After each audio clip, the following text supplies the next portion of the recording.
আমাদের অনন্য স্টোরি সকল প্রকার পার্ট গল্প দেখতে আমাদের চ্যানেলটি সাবস্ক্রাইব করে পাশে থাকা বেল আইকনটিতে ক্লিক করে অল নোটিফিকেশন অন করে দিন। 2 কাপ হবে না, 3 কাপ দিন। আমার 2 কাপ ও 1 কাপ। ওয়েটার অর্ডার নিয়ে চলে যায়। নুহাশ অবাক হয়ে বলল, টাকার গরম না, বুঝলাম না তোর জন্য 2 কাপ কেন? আমার ঠান্ডা বেশি লাগছে তাই। নুহাশ নাক কুচকে বলল, আর কত ডং দুকুর ধরবি তুই? আমার ঢং না দেখে বল, কি কারণে হঠাৎ এইখানে নিয়ে এসেছিস আমায়? তোর কি ধারণা? আমার সাথে ডেট করতে আসিসনি? নিশ্চয়ই তোর জীবনে দেবদাসের অজানা কাহিনীগুলো শোনাতে এসেছিস। নুহাশ মাথা নিচু করে ধীর গলায় বলল, দেবদাস তার পারুর কাছে নিজের জমে রাখা অনুভূতিগুলো অনেক আগেই প্রকাশ করে ফেলেছে, তাই তো ভয় হয় কখন দেবদাসের জীবন থেকে তার পারু হারিয়ে যাবে। সারাপ হতভম্ব হয়ে বলল, কি বললি তুই? জারার কাছে নিজের অনুভূতির কথাগুলো বলে দিয়েছিস? বলেছি, সাথে একটা ভুলও করেছি। সারাপ চিন্তিত হয়ে বলল, ভুল? কি ভুল করছিস? কোনোভাবে কি তুই? সারাপের কথার মাঝে নুহাশ কাতর গলায় বলে, আমি পারছি না নিজের অনুভূতিগুলো আটকে রাখতে। একবার ভুল করেছি, কিন্তু আমার মন বারবার উস্কে দেয় এই ভুলটা পুনরায় করার জন্য। সময়ের সাথে সাথে আমি সত্যি নিজের নিয়ন্ত্রণ হারাচ্ছি সারাফ। বলে দে তুই জাহিন ভাইকে সবটা। যদি না মানে তাহলে? বলে তো দেখ কি হয়।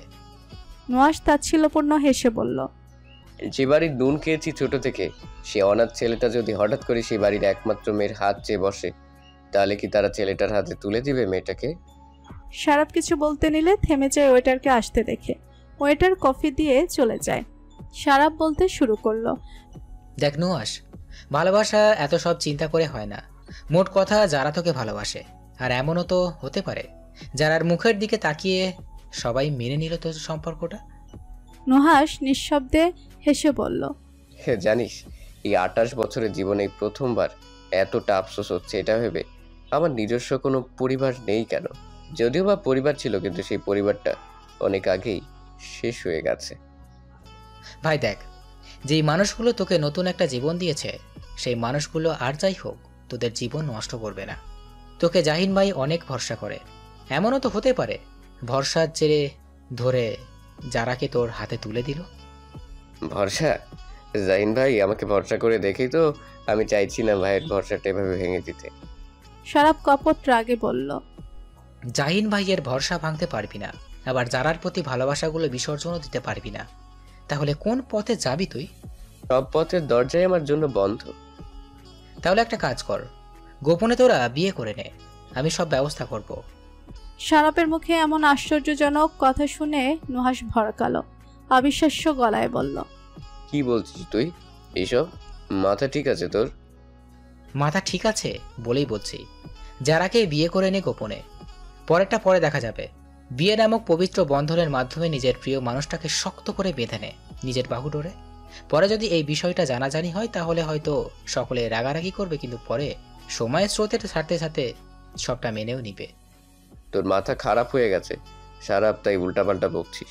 সুস্থ মস্তিষ্কে একটা মানুষ কখনো এমন অযৌক্তিক কথা বলে না। বুঝতে পারছি আমার কথাটা ঠিক আমলে নিচ্ছিস না তুই, কিন্তু ভেবে দেখ, এটাই একমাত্র শেষ আশা, এর মাধ্যমে তুই নিজের ভালোবাসার মানুষটাকে পেতে পারিস। নুহাশ কথা বলল না, শুধু চুপ রইল। সারাপের এই প্রস্তাবে যদিও সে রাজি হয়ে পড়ে, তাহলে যারা কি রাজি হবে এই দুঃসাহসিক কাজটা করতে? নুহাশ জন্য দোটানায় পড়ে গেছে, কি করবে কিচ্ছু বুঝতে পারছে না। একদিকে নির্বাচনের চিন্তা আর একদিকে নিজের ভালোবাসার চিন্তা, কোন দিকে যাবে সে? নুহাশ সদর দরজার বাইরে দাঁড়িয়ে অপেক্ষা করছে দরজা খোলার। কিছুক্ষণ পরেই সদর দরজা খুলে দিল কেউ। দরজা খোলার মালিকটা আর কেউ নয়, স্বয়ং যারা। নুহাশ যথাসাধ্য চেষ্টা চালিয়ে যাচ্ছে যারাকে উপেক্ষা করার, কিন্তু মন যে বারবার নিচ থেকে আগুনের কাছে এসে ধরা দিচ্ছে। যারাকে দেখে নুহাশের সারাফের বলা কথাটা মনে পড়েছে। আচ্ছা, সারাফের কথাটা যদি বাস্তবে পরিণত করা হয় তাহলে কি খুব ক্ষতি হয়ে যাবে? নুহাশ নিজের ভাবনায় নিজেই চমকে ওঠে, মনে মনে বলে ওঠে, না না, এটা ঠিক নয়। আমি পরিবারের মানুষগুলোকে ঠকাতে পারবো না। আর যাই হোক। নুহাশ যারাকে পাশ কাটিয়ে চলে যেতে নিবে, তৎক্ষণাৎ যারা পেছন থেকে বলে ওঠে, নুহাশ ভাই। নুহাশ থেমে গিয়ে বলল, হুম। যারা নুহাশের সামনে এসে দাঁড়িয়ে বলল, তুমি কি কোনোভাবে আমার উপরে রেগে আছো? নুহাশ নিজেকে স্বাভাবিক করে হাসি খুশি হয়ে চারপাশটা নজর বুলিয়ে আসতে বলল। কে বলেছে আমি আমার জানটার উপরে রেগে আছি? ওই দিনের পর থেকে তুমি কেমন অদ্ভুত ব্যবহার করছো, কেমন গাছাড়া ভাব তোমার মাঝে। তুমি কি কোনোভাবে এই সম্পর্কটা থেকে মুক্তি পেতে চাইছো? নুহাশ চমকে উঠে চারার কথা শুনে। কি বলছে এই মেয়ে? এখনো যে সম্পর্কটার একটা নাম হয়নি সেই সম্পর্ক থেকে মুক্তি চাইছে মানে? নুহাশ কিছু বলতে নেবে তখনই জোহরা বেগমের গলার স্বর ভেসে আসে। কি রে, তোরা দুজন এখানে কি করছিস? নুহাশ আর যারা নিজেদেরকে তটস্থ করে নেয়। যারা কিছু না বলে চলে যায়। নুহাশ বলল, কিছু না বড় মা। ও আচ্ছা, জাহিন এখনো আসেনি? না, ভাইয়ের হয়তো আসতে একটু দেরি হবে। আসলে নির্বাচনের তো বেশি দিন বাকি নেই। আচ্ছা যা, বাইরে থেকে এসেছিস, ফ্রেশ হ গিয়ে। নুহাশ নিজের ঘরের সামনে এসে থেমে গিয়ে চারার বন্ধ দরজার দিকে তাকায়। বড্ড অসহায় লাগছে নিজেকে। এই ভালোবাসা নামক পীড়া যেন প্রতিনিয়ত বেড়ে যাচ্ছে। কবে এই পীড়া থেকে মুক্তি পাবে সে? আর এক সুখকর মুহূর্তে এসে ধরা দিবে হাতের শক্ত মুঠোয়। কিছু একটা করতে হবে, তাতে যা হওয়ার হবে। কিন্তু আগে এই নির্বাচনটা ভালোই ভালোই মিটে যাক তারপর। কিন্তু নির্বাচনের 13 দিন পরেই যে এই বাড়িতে নেমে আসবে এক শোকের দিন, যেই দিনটার কথা গত 5 বছরে ওই বাড়ির কারো মন থেকে মুছে যায়নি। এখনও সেই বিভীষিকাময় দিনটার কথা মনে পড়লে বুকের হাজারই বেড়ে যায়। এতটা যন্ত্রণাদায়ক ছিল সেই দিনটা। জাহিন রায়াত 12:15টার দিকে বাড়িতে আসে। বাড়িতে ফোন করে আগেই জানিয়ে দিয়েছে তার আসতে দেরি হবে, তাই তার জন্য কেউ যেন অপেক্ষা না করে। অয়ন্তী হাজার চেষ্টা করেও সে ঘুমাতে পারেনি। এপাশ ওপাশ করতে করতে সময় বয়ে গেছে। আসলে অয়ন্তীর খুব বাজে এক স্বভাবে প্রভাবিত হয়েছে। জাহিনের বুকে মাথা না রেখে ঘুমাতে পারে না। গাড়ির আওয়াজ শুনে অয়ন্তী বুঝতে পারে জাহিন এসেছে। অয়ন্তী নিজে গিয়ে সদর দরজা খুলে দেয়। জাহিন সবেমাত্র পকেট থেকে চাবি বের করে দরজা লক খুলতে যাবে, অমনি মুখের সামনে দরজা খুলে যাওয়াতে জাহিন হকচকিয়ে ওঠে। বার কয়েকবার চোখে পলক ফেলে অবাক হয়ে অয়ন্তীর দিকে তাকিয়ে বলল, তুমি ঘুমাওনি এখনো? অয়ন্তী মজা করে বলে, অয়ন্তী অনেক আগেই ঘুমিয়ে গেছে, এটা অয়ন্তীর আত্মা দাঁড়িয়ে আছে। জাহিন অয়ন্তীর সরু নাকটা টেনে দিয়ে বলল, মজা করা হচ্ছে আমার সাথে বুঝি? ভেতরে আসুন, বাইরে থেকে ঠান্ডা হাওয়া আসছে। জাহিন ভেতরে ঢুকিয়ে সদর দরজা আটকে দেয়। জাহিন অয়ন্তীর দিকে ফিরে বলল, অয়ন্তী, একটু কষ্ট করে আমার জন্য 1 কাপ চা করে আনতে পারবে? কড়া লিকার দিয়ে। আপনি যান, আমি বানিয়ে নিয়ে আসছি। অয়ন্তী চা বানাতে চলল স্বামীর জন্য। জাহিন ঘরে ঢুকে গা থেকে জ্যাকেট খুলে সোজা ওয়াশরুমে ঢুকে পড়ে। তার মাথা ধুতে হবে আগে। বালুতে চুলের গোড়া ভরে আছে। নির্বাচন অফিসের বিল্ডিং এমনিতে পুরাতন, যার জন্য ওয়ালের প্লাস্টার ক্ষয়ে খেয়ে পড়ছে। জাহিন ভুলবশত ওয়ালে মাথাটা হেলিয়ে দিলে ছড়ছড়িয়ে বালু সিমেন্ট মাথায় এসে পড়ে, যার জন্য এত রাতে ঠান্ডার মাঝে চুল ধুতে হচ্ছে। অয়ন্তী চা করে নিয়ে আসে। ওয়াশরুমে পানি পড়ার শব্দ শুনে বুঝে জাহিন ওয়াশরুমে। কিছুক্ষণ পরে জাহিন ওয়াশরুম থেকে বের হলো চুল মুছতে মুছতে। অয়ন্তী জাহিনের চুল ভেজা দেখে বলল, এ কি, আপনি এত রাতে গোসল করেছেন? ঠিক আছে, চাটা খান, তাহলে শরীরটা গরম হবে। অয়ন্তী চা আনতে যাওয়া উদ্যত হতে নিলে জাহিন অয়ন্তীর কবজি চেপে ধরে বলে, মাথাটা ভালো করে মুছে দাও তো। অয়ন্তী সরু চোখে তাকালো জাহিনের দিকে। জাহিন বউয়ের এমন চাউনি দেখে বলল, হাত ব্যথা করছে তো, তাই তোমাকে বলছি। ঠিক আছে, বসুন। জাহিন বেডে এসে বসে। অয়ন্তী টাওয়াল হাতে নিয়ে ভালো করে জাহিনের ভেজা চুলগুলো মুছতে লাগলো। জাহিন ঠোঁটের কোণে হাসি রেখে অয়ন্তীর দিকে এক নজরে তাকিয়ে আছে। অয়ন্তী জাহিনের এমন চাউনি দেখে বলল, কি দেখেন এত? তোমাকে দেখি। সব সময়ই তো দেখেন তাহলে। জাহিন অয়ন্তীর বাহু ধরে নিচের কোলে বসিয়ে অয়ন্তীর কোমর জড়িয়ে ধরে কণ্ঠ খাদে নামিয়ে বলল, তোমাকে আজীবন দেখলেও আমার এই 2 চোখের তৃষ্ণা কখনো মিটবে না অয়ন্তী। বুঝলাম। কি বুঝলে? এই যে আপনি দিন দিন কবি হয়ে যাচ্ছেন রাজনীতিবিদ থেকে। জাহিন আরেকটু নিবিড়ভাবে অয়ন্তীকে নিজের সাথে মিশিয়ে নিয়ে অয়ন্তীর বুকে মাথা রেখে মোহনীয় গলায় বলল, কবি রূপটা শুধুমাত্র তোমার সামনে, অন্যদের সামনে রাজনীতিবিদ হয়েছে। আর কবি সাজতে হবে না, চাটা ঠান্ডা হয়ে যাচ্ছে, খেয়ে নিন। অয়ন্তী উঠে চায়ের কাপটা জাহিনের দিকে এগিয়ে দেয়। জাহিন নাক মুখ ছিটকে বলল, চা খেতে ইচ্ছে করছে না কেন জানি। তাহলে বললেন কেন? চা বানানোর জন্য। আমি এত কষ্ট করে বানিয়ে আনলাম। ঠিক আছে, দাও। জাহিন এক চুমুকে পুরো চাটা শেষ করলো। এমনিতেই চা কুসুম গরম হয়ে গেছে এই ঠান্ডায়। অয়ন্তী কাপ নিয়ে ঘর থেকে বেরোতে নিলে জাহিন বলল, কই যাও? কাপটা কিচেনে রেখে আসি। জাহিন উঠে দরজার সিটকিনি লাগিয়ে অয়ন্তীর কাছ থেকে কাপটা নিয়ে ওয়ার্ড্রপের উপরে রেখে বলল, এখন রাখার দরকার নেই, সকালবেলা রাখবে, এখন ঘুমাবে, চলো। বলে অয়ন্তীকে কোলে তুলে বেডে শুয়ে দিয়ে নিজেও শুয়ে পড়ে। অয়ন্তী জাহিনের বুকে মাথা রেখে প্রশ্ন করল, নির্বাচনের দিন কি ভোট দিতে যাব না আপনাকে? জাহিন সাপ সাপ গলায় বলল, না, যাবে না। যাব না কেন? তোমাকে নিয়ে কোনো রিস্ক নিতে পারবো না অয়ন্তী। তাই ভোট কেন্দ্রে যাওয়ার কোনো দরকার নেই। ইভেন বাড়ির কোনো মহিলারা যাবে না ভোট দিতে। ভেবেছিলাম জীবনের প্রথম ভোটটা জামাইকে দিব, কিন্তু জামাই আমার সাফ সাফ গলায় না করে দিল। দুঃখ পেলাম মনে। জাহিন সশব্দে হেসে উঠল। অয়ন্তী জাহিনের এমন হাসিতে রেগে জাহিনের বুকে আস্তে করে কিল মেরে বলল, একদম হাসবেন না। আচ্ছা, হাসবো না। এখন ঘুমাও, সকালবেলা উঠতে হবে আমাকে।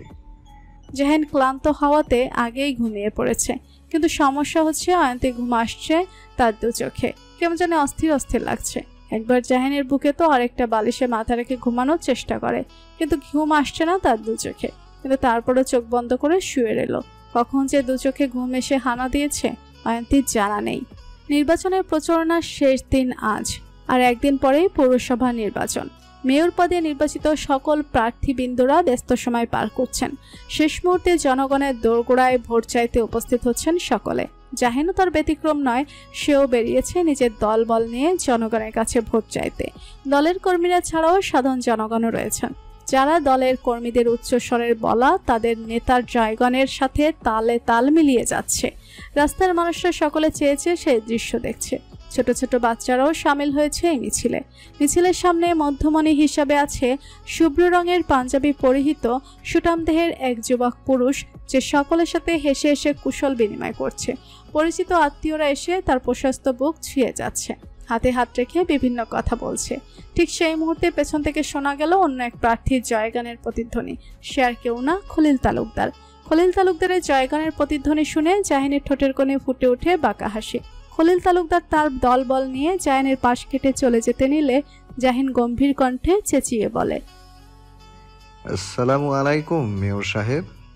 খলিল তালুকদারের পা দুটো নাচাইতেও থেমে যায়। জাহিন ঠোঁটের কোণে হাসি রেখে খলিল তালুকদারের সামনে গিয়ে দাঁড়ায়। দুদলের সকলে অবাক চোখে তাকিয়ে আছে, বিশেষ করে জাহিনের দলের লোকেরা। জাহিন হঠাৎ করে খলিল তালুকদারকে থামাতে গেল কেন? চলেই তো যাচ্ছিল, তাইলে জাহিন আগ বাড়িয়ে থামাতে গেল কেন? খলিল তালুকদার শক্ত গলায় বললেন, এভাবে আমাকে থামানোর মানে কি? জাহিন ঠোঁটে প্রশস্ত হাসি রেখে আস্তে করে বলল, আসলে আমার হৃদয় নাড়া দিয়ে উঠলো আপনার সাথে কথা বলার জন্য। অনেকদিন তো হলো কথা হয় না, যেদিন থেকে আমার স্ত্রী কিডন্যাপ হয়েছিল সেদিন থেকে। খলিল তালুকদার ভয় পেলেন কিছুটা, আমতা আমতা করে বললেন, তুমি কি বলতে চাইছো সেটা বলো, আর আমার রাস্তা ছাড়ো। জাহিন দুকদম এগিয়ে এসে খলিল তালুকদারের কানে কানে ঠান্ডা গলায় বলল, আবার কি কোনো কুমতলব আছেন নাকি আমাকে থামানোর জন্য? যদি এটে থাকেন তাহলে মাথা থেকে ছুঁড়ে ফেলে দেন, কারণ আপনার মরণাস্ত্র কিন্তু আমার হাতে আছে। তুমি কি আমাকে হুমকি দিচ্ছ নাকি জাহিন? হুমকি দিচ্ছি, আর আপনিও এই হুমকির কথা মাথায় রাখবেন। না হলে পরবর্তীতে আমি যদি কোনো স্টেপ নেই আপনার বিরুদ্ধে, তখন কিন্তু সেটা ততটা সুখকর হবে না আপনার জন্য। জাহিন কথা বলে দূরে সরে গিয়ে পুনরায় বলল, যান, আপনার রাস্তা ছেড়ে দিলাম, কিন্তু এটা ভাববেন না যে মেয়র পদের চেয়ারটা ছেড়ে দিয়েছি। খলিল তালুকদার চল শক্ত করে জাহিনের দিকে তাকিয়ে বলল, খুব বেশি উঠছো তুমি জাহিন। জাহিন কৌতুকের স্বরে বলে, তাহলে আসুন, আপনিও উড়ুন আমার সাথে, সমস্যা কোথায়? আকাশ তো বিশাল বড়। বেশি উড়ো না, ডানা ভেঙে যাবে। আপনি না হয় জোড়া লাগিয়ে দিবেন যদি ডানা ভেঙে যায়। কি জোড়া লাগিয়ে দিবেন তো? খলিল তালুকদার কিছু বলল না, তবে মনে মনে আওড়ালো, ভেবেছিলাম তোমার সাথে আর কোনো রকম দ্বন্দ্বে জড়াবো না, কিন্তু না, তুমি সেটা হতে দিলে কই। তবে তাই হোক, তোমার ডানা ছাটানোর ব্যবস্থা করছি। খলিল তালুকদার চলে যেতে চাইলে জাহিন খোঁচা মেরে বলল, আমি কি আপনার দলের সাথে যোগ করতে পারি? আমিও তো একজন সাধারণ জনগণের মধ্যেই পড়ি, তো সেই হিসেবে আমি আপনার জন্য ভোট চাইতেই পারি জনগণের কাছে। কি বলেন? খলিল তালুকদার কিছু না বলে চলে গেলেন। জাহিন সরু চোখে খলিল তালুকদারের যাওয়ার পানে তাকিয়ে রইল। খোঁচা তো সে দিয়েছে, এবার তার উল্টো খোঁচা তো দিবেই খলিল তালুকদার। আর রাজনীতিতে যদি খোঁচাখুচি না থাকে তাহলে ঠিক জমে না। দেখা যাক কে জিতে এই খোঁচাখুচিতে। দিনের পর রাত আসে, আবার রাতের পর দিন আসে, তেমনি দিনের পর রাত নেমে এসেছে ধরনীর জুড়ে। কিন্তু রাজনৈতিক দলের সকলেই ব্যস্ত সময় পার করছেন। খলিল তালুকদার তার পার্টি অফিসে এসেছেন। গায়ের থেকে চাদরটা সরিয়ে চেয়ারের উপর রেখে নিজেও চেয়ারে বসেন। নিজের ছেলেকে পাঠিয়ে দিয়েছেন অন্য কাজে। এতগুলো বছর উনি বুঝে গেছেন ছেলে আর যাই হোক ওনার মতো এতটা খারাপ হয়নি, তাই যা করা ছেলের আড়ালেই করতে হবে। খলিল তালুকদার পাশেই দাঁড়িয়ে আছে ওনার দলের একজন বিশ্বস্ত লোক। খলিল তালুকদার থমথমে গলায় বললেন, ওই জাহিনের ডানা ছাটার একটা ব্যবস্থা করো আজকের মধ্যে। 2 দিনের বৈরাগী হয়ে ভাতেরে কয় অন্ন। লোকটি মাথা নাড়িয়ে বলল, জি আমি ব্যবস্থা করছি। খলিল তালুকদার জানেন এই আসন্ন নির্বাচনে তারই জয় নিশ্চিত, তার ব্যবস্থা অনেক আগেই করে রেখেছেন তিনি। কিন্তু তারপরও কেন জানি মনের মাঝে একটা ভয় কাজ করছে, যে ভয়টার নাম সে কাবরাজ জাহিন। 2 দিনের এই বাচ্চা ছেলে তার ভয়ের কারণ হয়ে উঠেছে, যে বিগত 10 থেকে ধরে এই শহরে রাজ করে বেরিয়েছেন। তবে এই ভয়কে তো জয় করতেই হবে, সেটা যেভাবেই হোক। যারা দাঁড়িয়ে আছে হিম ঠান্ডার মাঝে ব্যালকনিতে, গায়ে শীতের জ্যাকেট, কোমর পর্যন্ত চুলগুলো ছাড়া, যা বাতাসে আপন মনে দোল খাচ্ছে। ইস কি সুন্দর সে দৃশ্যখানা। দৃষ্টি তার দূর আকাশে কুয়াশায় মোড়ানো চাঁদের পানে। ভালো লাগছে না তার, কেমন অস্থির অস্থির লাগছে, সবকিছু অসহ্য লাগছে। অল্পতেই মাথা গরম হয়ে যাচ্ছে। এই তো একটু আগের ঘটনা, খাওয়ার টেবিলে মায়ের সাথে খুব খারাপ আচরণ করেছে, যে আচরণটার জন্য সে এখন অনুতপ্ত। মায়ের সাথে খারাপ আচরণ করার জন্য তাকে দাদাভাই আর দাদু মিলে বকাও দিয়েছেন। তারা আজ সন্ধ্যায় গ্রামের বাড়ি থেকে এসেছেন, নাতের নির্বাচন বলে কথা। ভালোবাসার বন্ধনে তো আবদ্ধ করলি, কিন্তু এই ভালোবাসার বন্ধনে যে এতটা পীড়া দিবে ভেতর থেকে তা জানতাম না। যদি জানতাম তাহলে কোনো দিন তোমার সুযোগ দিতাম না। তোমার হৃদয়ে যে আমার নামটা লেখা থাকতে পারে সেই কথাটা আমার কাছে ব্যক্ত করার। যারা অনুরক্তা কণ্ঠে কথাটা বলে ফাঁকা ঢোক গিলে দীর্ঘ নিঃশ্বাস ছাড়ল। ভালোবাসার পরেও কেন এত দূরত্ব নুহাসার তার মাঝে? এই দূরত্ব কি আদতে কমবে, নাকি সময় আর স্রোতের সাথে সাথে ক্ষণে ক্ষণে বেড়ে যাবে? কি অপেক্ষা করছে তাদের এই ছোট্ট জীবনে? তাদের এই সম্পর্কটা কি সত্যি পূর্ণতা পাবে, নাকি আড়ালেই রয়ে যাবে সকলের? মধ্যরাত, ঘড়ির কাঁটায় বাজে 12:15। দূর থেকে ভেসে আসছে নিশাচর প্রাণের প্রতিধ্বনি। রাস্তাঘাটে তেমন গাড়ি নেই। শীতের রাত হওয়াতে নিজ নিজ নেড়ে ফিরে গেছেন সকলে। হাতে গোনা কয়েকটা প্রাইভেট কার আর দানবীয় আকারের হলদে রঙের ট্রাক চলছে হাইওয়ে ধরে। তেমনি জাহিনের গাড়িও অন্ধকারে বুক চিরে হাইওয়ে ধরে চলছে। রাজনৈতিক সকল কার্যক্রম শেষ করে বাড়ির পথে ছুটছে গাড়ি। প্যাসেঞ্জার সিটে বসে আছে জাহিন আর ড্রাইভ ব্যস্ত নুহাস। সারাদিন অক্লান্ত পরিশ্রম করার ফলে একটু আরাম পেয়ে শরীরটা হেলিয়ে দিয়েছে আরামদায়ক সিটের উপরে জাহিন। কিন্তু এই আরাম বেশিক্ষণ স্থায়ী হলো না তার। নুহাসের হাড় কাঁপানো চিৎকার শুনে জাহিনের চিত্ত কেঁপে ওঠে। ভাই, ব্রেক কাজ করছে না। জাহিন কপালের মধ্যস্থানে দুশ্চিন্তার বলিরেখা ফেলে বলল, ব্রেক কাজ করছে না মানে? নুহাস অনবরত পা দিয়ে ব্রেক প্যাডেল চাপতে চাপতে বলল, আমি বুঝতে পারতেছি না ভাই, কি করবো এখন। জাহিন নিজেকে আগে শান্ত করলো। মাথা ঠান্ডা রেখে যা করা করতে হবে। নুহাসের মনোবল বাড়তে হবে, ভয় পেলে হবে না। এই বিপদের কপাল থেকে বেঁচে ফিরতে হলে নিজের উপর আত্মবিশ্বাস রাখতে হবে। জাহিন নুহাসকে বোঝানোর স্বরে বলল, নুহাস ভাই আমার, তুই শুধু গাড়ি চালিয়ে যা। শুধু সামনে কোনো গাড়ি আসলে তাকে ওভারটেক কর। ভয় পাস না, শুধু নিজের উপর কনফিডেন্স রাখ। নুহাস হেবদক মাথা নাড়ালো, কিন্তু স্টিয়ারিং এর উপরে রাখা দুটো হাত অনবরত কাঁপছে। জাহিন বুঝে উঠতে পারছে না হঠাৎ করে গাড়ি ব্রেক ফেল হলো কি করে। সন্ধ্যা পর্যন্ত ঠিক ছিল, তবে কি কেউ ইচ্ছে করে এটা করছে? কেউ তাদের জন্য মরণ ফাঁদ পেতেছে? কিন্তু এই মরণ ফাঁদ থেকে যে করেই হোক নিজেদেরকে বাঁচাতে হবে। একমাত্র উপায় হলো গাড়ির গ্যাস শেষ করা, কিন্তু সেটা সম্ভব নয়। আজ সকালেই গ্যাস ভরা হয়েছে। জাহিন নুহাসের হাতের দিকে তাকিয়ে সামনের দিকে তাকালে দেখে অন্ধকারে বুক চিরে আলোর রেখা দৃশ্যমান হচ্ছে। একটা ছোটখাটো ট্রাক ধেয়ে আসছে তাদের দিকে। জাহিন তৎক্ষণাৎ স্টিয়ারিং ঘুরিয়ে গাড়ি ঘুরিয়ে নেয়। জাহিন বুঝতে পারলো যা করার নিজেকে করতেই হবে। নুহাস ঘাবড়ে গেছে। জাহিন নুহাসকে তাড়া দিয়ে বলল, সিট চেঞ্জ কর এই মুহূর্তে। নুহাস ধীরে ধীরে স্টিয়ারিং এর উপর থেকে হাত সরিয়ে নিয়ে শরীর বাঁকিয়ে গাড়ির পেছনের দিকে চলে যায়। জাহিন দ্রুত ড্রাইভিং সিটে বসে গাড়ি প্রথমে লো গিয়ারে আনলো। গাড়ি এঁকে বেঁকে চলতে শুরু করলো। জাহিন অনবরত ব্রেক প্যাডেল চাপতে শুরু করলো, তাতে যদি গাড়ির গতি কমে। জাহিন হাইওয়ে থেকে নেমে গেছে। কুয়াশার কারণে সব ঝাপসা দেখা যাচ্ছে। এই পিচ ঢালা রাস্তা থেকে গাড়িটাকে আগে নামাতে হবে। একমাত্র ব্রেক নিয়ন্ত্রণে আনার উপায় হলো মাটির রাস্তা নয়তো বালুর রাস্তা। কিন্তু গাড়ি যে কোন দিক দিয়ে যাচ্ছে সেটা জাহিন নিজেও জানে না, শুধু চালিয়েই যাচ্ছে। আকস্মিক নজরে পড়ে রাস্তার পাশে বিশাল বড় একটা মাঠ। জাহিন কৌশলে গাড়িটা মাঠে নিয়ে আসে। ধীরে ধীরে গাড়ির গতি কমে আসছে। জাহিন চেঁচিয়ে বলল, নুহার, শক্ত করে বসে থাক। নুহাস সিট বেল্ট বেঁধে শক্ত হয়ে বসে থাকলো, কিন্তু এত কিছু করেও শেষ রক্ষা হলো না। মাঠের শেষ প্রান্তে বিশাল বড় এক গাছের সাথে ধাক্কা লাগলো গাড়ি। নিস্তব্ধ রাতে বিকট এক আওয়াজ হলো। পাখিরা ভয় পেয়ে ঝাঁক বেঁধে নিজ নিট থেকে উড়ে গেল। জাহিনের মাথা গিয়ে বাড়ি খেয়ে স্টিয়ারিংয়ের সাথে। জাহিন ব্যথায় আর্তনাদ করে সোজা হয়ে বসে কপালে হাত রাখলে বুঝতে পারে তার কপাল জুড়ে তরল কোনো পদার্থের অস্তিত্ব। নুহাসের তেমন কিছু হয়নি পেছনের সিটে থাকাতে, তবে হাতের চামড়া ছিলে গেছে। নুহাস দ্রুত পায়ে গাড়ি থেকে নেমে জাহিনকে ধরে গাড়ি থেকে নামালো। জাহিনের কপালে রক্ত দেখে নুহাস আতকে উঠে বলে, ভাই, রক্ত। জাহিন দাঁতে দাঁত চেপে হাতের পাতা দিয়ে কপাল চেপে ধরে বলে, আমি ঠিক আছি নুহাস। নুহাস দ্রুত পকেট থেকে রুমাল বের করে জাহিনের ক্ষতস্থান বেঁধে দিল। তারা এখন কোথায় আছে? ধীরে ধীরে মানুষরা আসতে শুরু করলো, শব্দের উৎসের সন্ধান করতে করতে। জাহিন আর নুহাসকে তাদের চিনতে দেরি হলো না। দ্রুত তারা একটা রিকশার ব্যবস্থা করে নিকটবর্তী এক হাসপাতালে নিয়ে আসলো জাহিনকে। কপালে এতটাও চোট পায়নি ভাগ্যক্রমে, হয়তো বাবা মার আর সবার দোয়াতে এই চারটায় জাহিন বেঁচে গেছে। কিন্তু কতদিন নিজেকে এভাবে রক্ষা করবে? নুহাস আর জাহিনের বাড়িতে ফিরতে ফিরতে রাত 1:30 বেজে যায়। জাহিনের শরীর এগোচ্ছে না, শরীর ভেঙে আসছে। তারপরও দুর্বল পায়ে হেঁটে যাচ্ছে কচ্ছপের গতিতে। নুহাস ডুপ্লিকেট চাবি দ্বারা সদর দরজা খুলে জাহিনকে নিয়ে ভেতরে প্রবেশ করলো। বাড়ির সকলে ঘুমে বিভোর হয়ে আছে। নুহাস সদর দরজা লাগিয়ে দুর্বল জাহিনকে নিয়ে সিঁড়ির দিকে অগ্রসর হলো। আস্তে আস্তে সিঁড়ি বেয়ে উপরে উঠে জাহিনকে জাহিনের ঘরের সামনে পৌঁছে দিয়ে নিচে চলে যায় নিজের ঘরে। জাহিন ঘরে ঢুকে গা থেকে পাঞ্জাবিটা আস্তে আস্তে খুলে।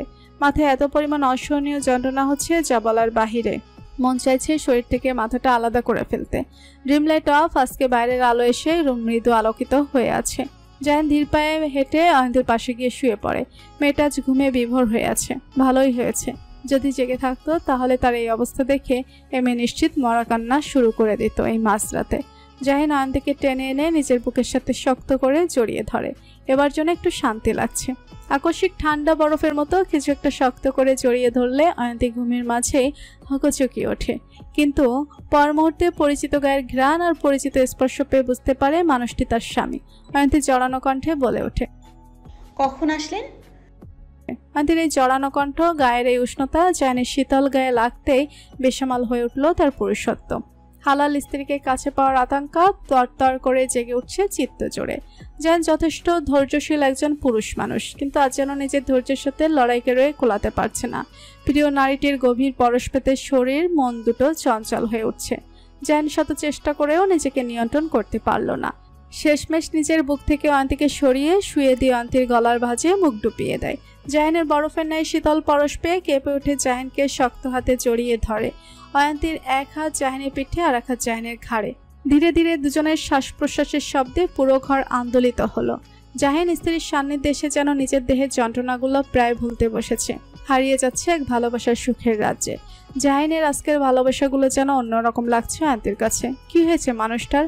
হঠাৎ এমন অদ্ভুত ব্যবহার করছে কেন? কিন্তু অয়ন্তীকে এসব ভাবনা থেকে জাহিনের অবাধ্য ঠান্ডা পরশগুলা টেনে হিঁচড়ে বের করে আনলো। দুজনে মত্ত হলো দুজনের উন্মাদনায়। রাত 2 বাজে। নিস্তব্ধ কক্ষে ফোনের কসকস ভাইব্রেট শব্দটা ক্ষণে ক্ষণে বেজে উঠছে। খলিল তালুকদার ঘুমের মাঝে বিরক্ত হয়ে কপালে ভাঁজ ফেলে বেডশিট টেবিলের উপরে রাখা ফোনটা হাতড়ে তুলে নিভু নিভু চোখে ফোনের স্ক্রিনে নজর ফেলে। দেখেন ইংরেজি অক্ষরে বড় করে কে লেখা। খলিল তালুকদার তা দেখে সহসা শোয়া থেকে উঠে লাফিয়ে বসেন আর তড়িৎ বেগে ফোন ধরে কানের কাছে নিতেই অপর পাশের লোকটি ঝাড়ি দিয়ে বলল, এতক্ষণ লাগে কলটা ধরতে? খলিল তালুকদারের পাশে ঘুমিয়ে থাকে স্ত্রীকে এক পলক দেখে গায়ের শালটা জড়িয়ে ব্যালকনিতে আসে। শীতল দমকা হয়ে এসে সারা গায়ে বাড়ি খায়। ফোনের অপর পাশের মালিকটি পুনরায় বলল, কি হলো, কথা বলছো না কেন? খলিল তালুকদার ধীর গলায় বললেন, কি হয়েছে, এত রাতে কল দিয়েছো কেন? কল দিব না তো কি করব? ওই জাহিনের গাড়ির ব্রেক ফেল কি আপনি করিয়েছেন? খলিল তালুকদারের অবাক হয়ে পড়েন। ভ্রুদয়ে মাঝখানে ভাঁজে ফেলে বললেন, মানেটা হলো আপনি কি ওই জাহিনের গাড়ির ব্রেক কোনো গন্ডগোল ঘটিয়েছেন? কি বলছো এসব? আমি কেন জাহিনের গাড়ির ব্রেক ফেল করাতে যাব? হ্যাঁ, ভেবেছিলাম ওর ক্ষতি করব, কিন্তু পরে এই ভাবনা বাদ দিয়েছি। তার মানে আপনি এসব করেননি? না, আমি এসব করিনি। সত্যি বলছেন তো? আরে হ্যাঁ রে বাবা, হ্যাঁ। তাহলে কে করলো? খলিল তালুকদার আগ্রহের সহিত বললেন। জাহিন কি গাড়ি অ্যাক্সিডেন্ট করে মারা গেছে? না, বেঁচে আছে। ধুর, কিন্তু এসব করলো কে? এটাই তো বুঝতে পারছি না কে করলো। এই শালা নিজের আশেপাশে এত শত্রু বানিয়ে রেখেছে যে কে কখন কার উপর অ্যাটাক করে বুঝে উঠতে পারি না।